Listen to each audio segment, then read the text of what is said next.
ও স্নেহের 2026 সালের নতুন বছরের নবম শ্রেণীর ছাত্রছাত্রী বন্ধুরা, আশা করি তোমরা সবাই ভালো আছো।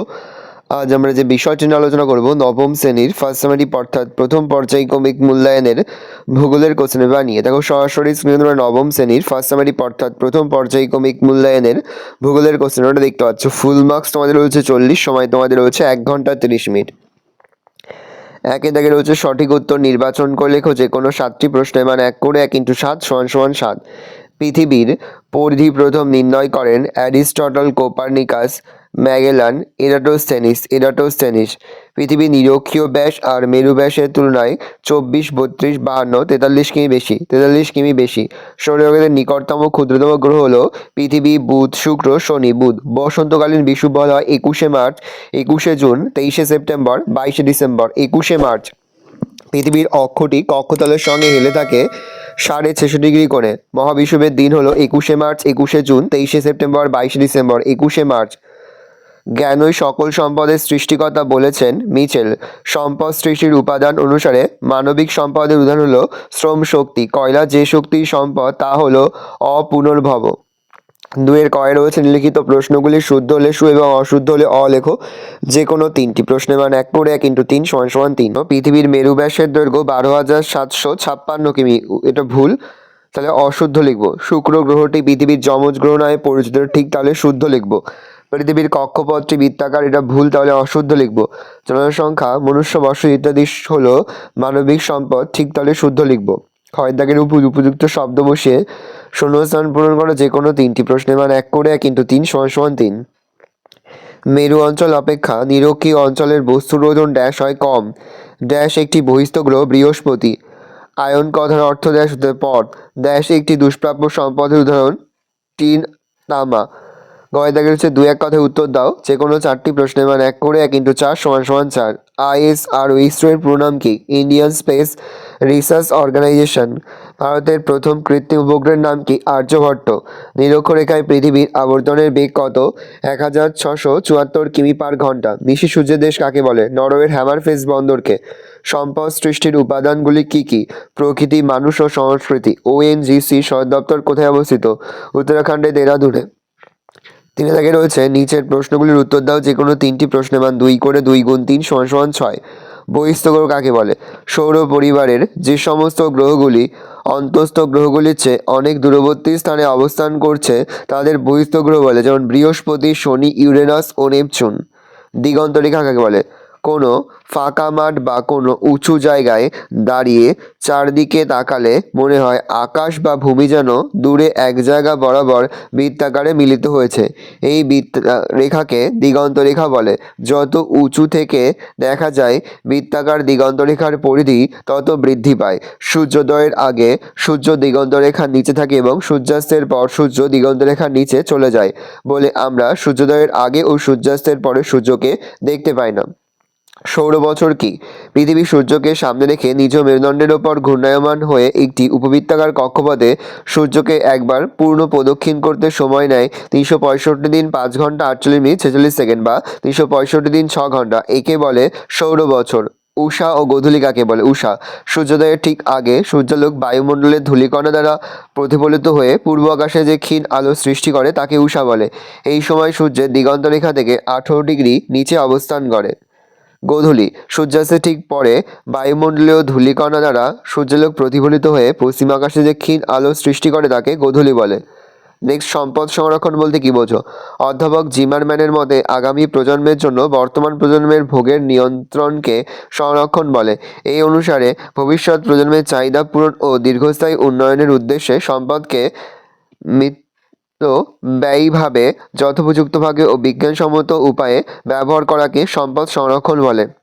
নেক্সট, কাকে এবং কেন সাদা কয়লা বলা হয়? জলবিদ্যুৎ শক্তিকে সাদা কয়লা বলা হয় কারণ কয়লা থেকে তেমন তাপবিদ্যুৎ শক্তি উৎপাদন করা হয় তেমনি জলবিদ্যুৎ থেকে জলবিদ্যুৎ শক্তি উৎপাদন করা হয়। কেবল কয়লার রং কালো এবং জল স্বচ্ছ বা বর্ণহীন, তাই কয়লার সঙ্গে তুলনা করে রূপ অর্থে জলবিদ্যুৎ শক্তিকে সাদা কয়লা বলা হয়।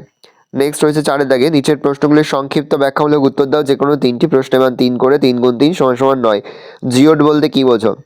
গ্রিক শব্দ জিও ইয়টস মিলে জিওর শব্দের উৎপত্তি। জিও এর অর্থ পৃথিবী এবং ইয়টসের অর্থ দর্শন বা দেখতে, অর্থাৎ জিওর শব্দের অর্থ পৃথিবীর মধ্যে দেখতে বা পৃথিবীর সদৃশ্য। পৃথিবীর আকৃতি কোনো বস্তুর সঙ্গে তুলনা করা যায় না, বলা হয় পৃথিবীর আকৃতি পৃথিবীর সদৃশ্য বা জিওড।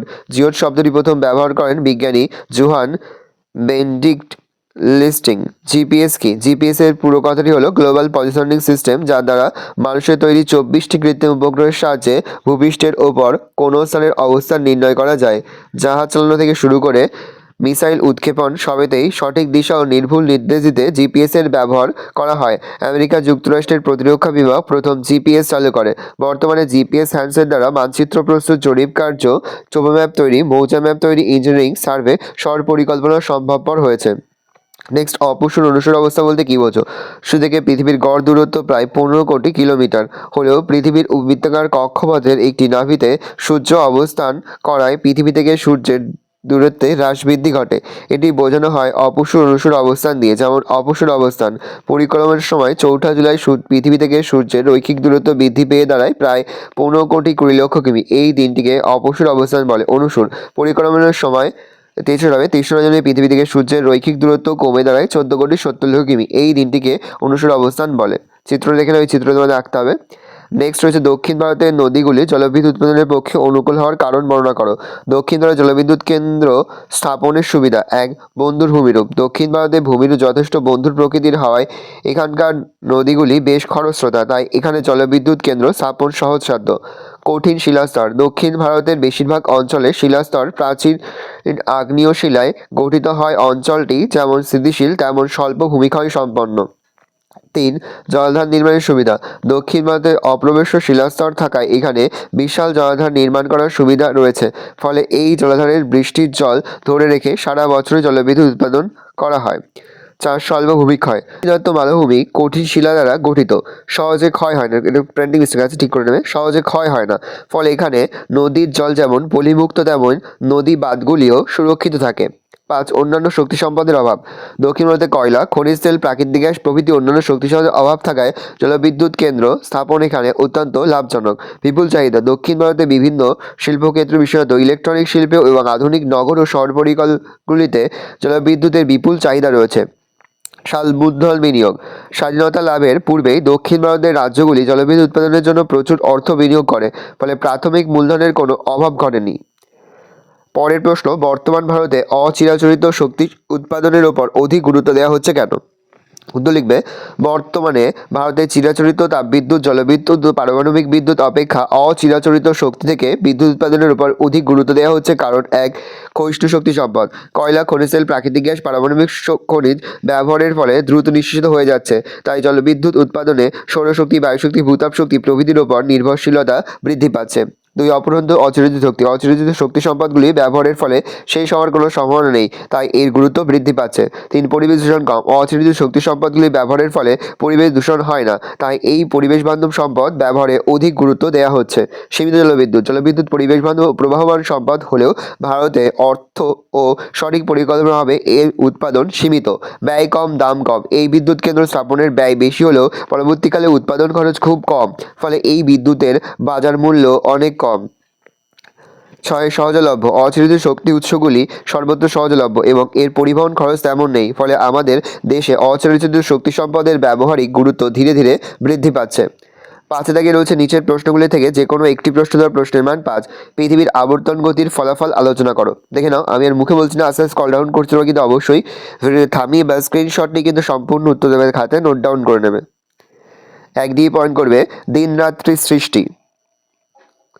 2 দিয়ে পয়েন্ট করবে উদ্ভিদ জগৎ ও প্রাণী জগৎ সৃষ্টি। 3 দিয়ে পয়েন্ট করবে নিয়ত বায়ু ও সমুদ্র স্রোতের 3 দিয়ে পয়েন্ট করবে নিয়ত বায়ু ও সমুদ্র স্রোতের দিক বিক্ষেপ।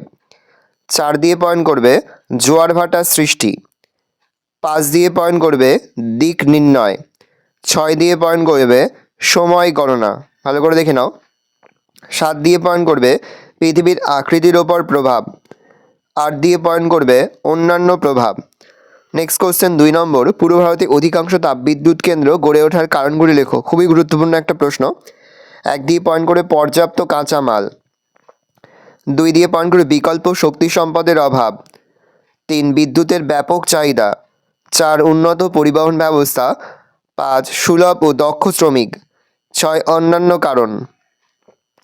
তারপরে 6 দাগে প্রশ্নপত্রের সঙ্গে প্রদত্ত ভারতের রেখা মানচিত্রে নিম্নলিখিত স্থানগুলি উপযুক্ত নাম ও প্রতীক সহ চিহ্নিত করে মানচিত্রটি উত্তরপত্রের সঙ্গে জুড়ে দাও। প্রশ্নের মান 1 করে 1 × 5 = 5। ভারতের রাজধানী, পূর্ব ভারতের একটি জলবিদ্যুৎ কেন্দ্র, ভারতের বৃহত্তম লিগনাইট কয়লা খনি, ভারতের বৃহত্তম তৈলগান, দক্ষিণ ভারতের একটি পারমাণবিক বিদ্যুৎ কেন্দ্র। ভালো করে দেখে নাও। এই রয়েছে টোটাল তোমাদের ফার্স্ট সামেটিভ অর্থাৎ প্রথম পর্যায়ক্রমিক মূল্যায়নের ক্লাস 9-এর ভূগোলের কোশ্চেন পেপার। ভালো কোশ্চেনটা দেখে নাও। আশা করি ভিডিওটা ভালো লেগেছে। ভিডিওটা ভালো লাগলে ভিডিওকে লাইক করতে ভুলবে। আমার চ্যানেল নতুন হওয়া লাল কালার সাবস্ক্রাইব প্রেস করে পাশে বেল আইকন প্রেস করে নতুন কোনো ভিডিও আপলোড করি সবার ফার্স্ট নোটিফিকেশন তোমরা পেয়ে যাও। আর এই ভিডিওটি তোমার বন্ধু বান্ধবী আত্মীয় সবার মধ্যে কিন্তু অনেক অনেক শেয়ার করে দিলে। বছর ক্লাস 9-এ পড়ছে। আমরা কিন্তু ইতিমধ্যে ক্লাস 9-এর প্রতিটি বিষয়ের সিলেবাস, প্রশ্ন এবং নমুনা প্রশ্নপত্র কিন্তু আপলোড করে দিয়েছি। তোমরা এখনও পর্যন্ত সেই ভিডিওগুলো না দেখে থাকো, ভিডিওগুলো কিন্তু তাড়াতাড়ি দেখে নাও। তোমাদের সকলকে জানাই আগাম পরীক্ষার অনেক অনেক শুভেচ্ছা এবং অভিনন্দন। আশা করি সকলের পরীক্ষায় খুব ভালো হবে। কোনো প্রশ্নের উত্তর লিখতে বা বুঝতে কোনো রকম অসুবিধা হয় তাহলে কিন্তু নির্দ্বিধায় কমেন্ট করে জানাতে একদমই ভুলবে না। ভালো করে দেখে নাও।